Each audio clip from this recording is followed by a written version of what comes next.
Hi everybody, this is K-Talk. I'm Courtney, and today I wanted to talk to you about something super important. It's about suicide. And the reason I'm talking about that topic is a friend of mine had a daughter a few weeks ago who was only 19, and she took her own life. 2 weeks ago, a friend of mine's boyfriend took his life.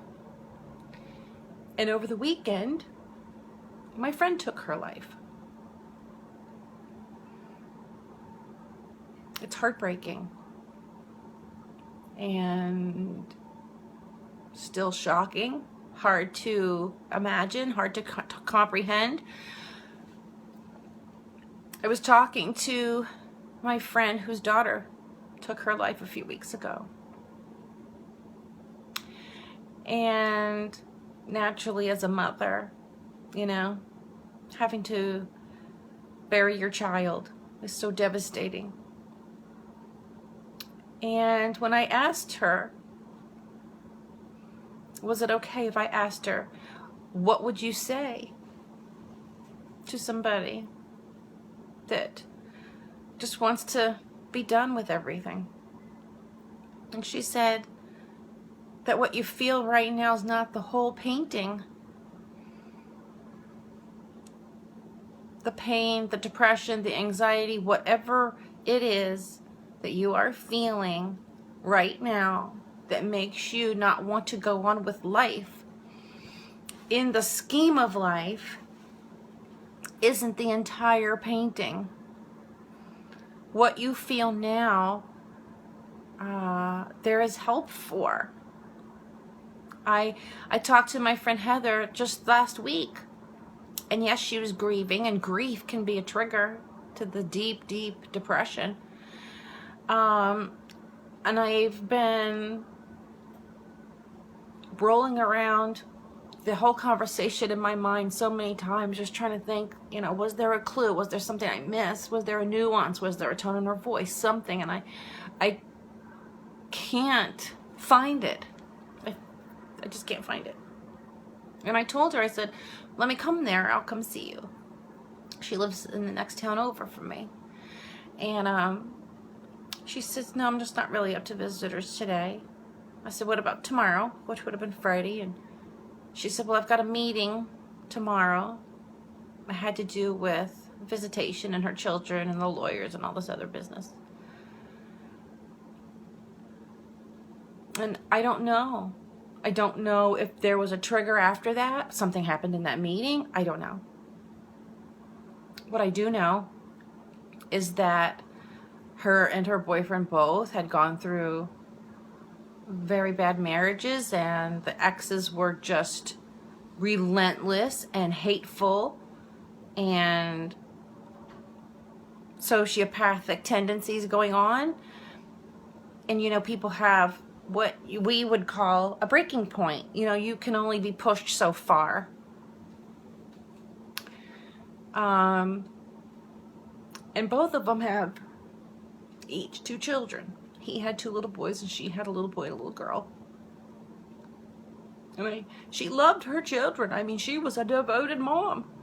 And the pain that she felt in that moment had have been so great that it just overshadowed her clear thinking of that instinct that a mother has to be around and take care of her kids, And I just can't stop seeing their little faces, being told their mama's not coming back. Because you see, when you make that step, you think that you're taking your pain away. But there's an aftermath. And there's people that love you. There's people that love you. And there's help. You guys, this is an epidemic. This is no joke. This isn't just, a far-reaching thing that happened to Robin Williams or a handful of people that are in the public eye that, you know, we really don't know them. This is happening to people we know and people we love, and it's got to stop. And if you have to look out, get outside yourself for 2 minutes, and even if you feel embarrassed, or if you don't feel it's the proper thing to say it anyway. Do you feel like you want to commit suicide? Say the words to them. Ask them. Get them help. Take them to a hospital. Make sure there's nothing around they could hurt themselves with. Be vigilant. Stay with them. Sit with them. Whatever you got to do.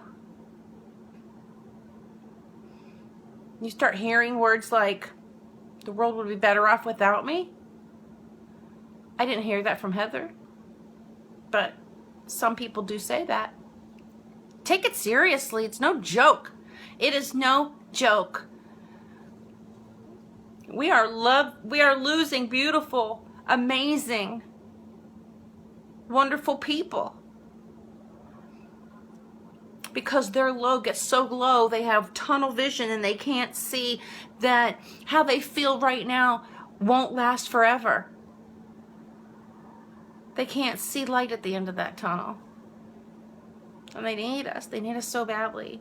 And look, if you're feeling like your life has no more purpose, has no more meaning, you're done. You've checked out. You're tired of hurting. Because you see, this isn't about just wanting to die, because we have an instinct in us to preserve our life, right? This is about getting away from the pain, and there's help for that pain if you hold on, if you wait. Take a breath and wait, please. Wait 1 minute, then wait another, but wait. Call your priest, call your pastor, call your parents, call a friend, call a church, call a hospital. Look, I'm putting this up. You call this number, 1-800-273-TALK. It's the suicide hotline. You call this number and somebody will talk to you. You are important. People love you. What you are feeling is fleeting. It won't last. Things do get better. Please call this number. Please call. This is in memory for Emily, Matt, and Heather. Their lives are important. Your life is important.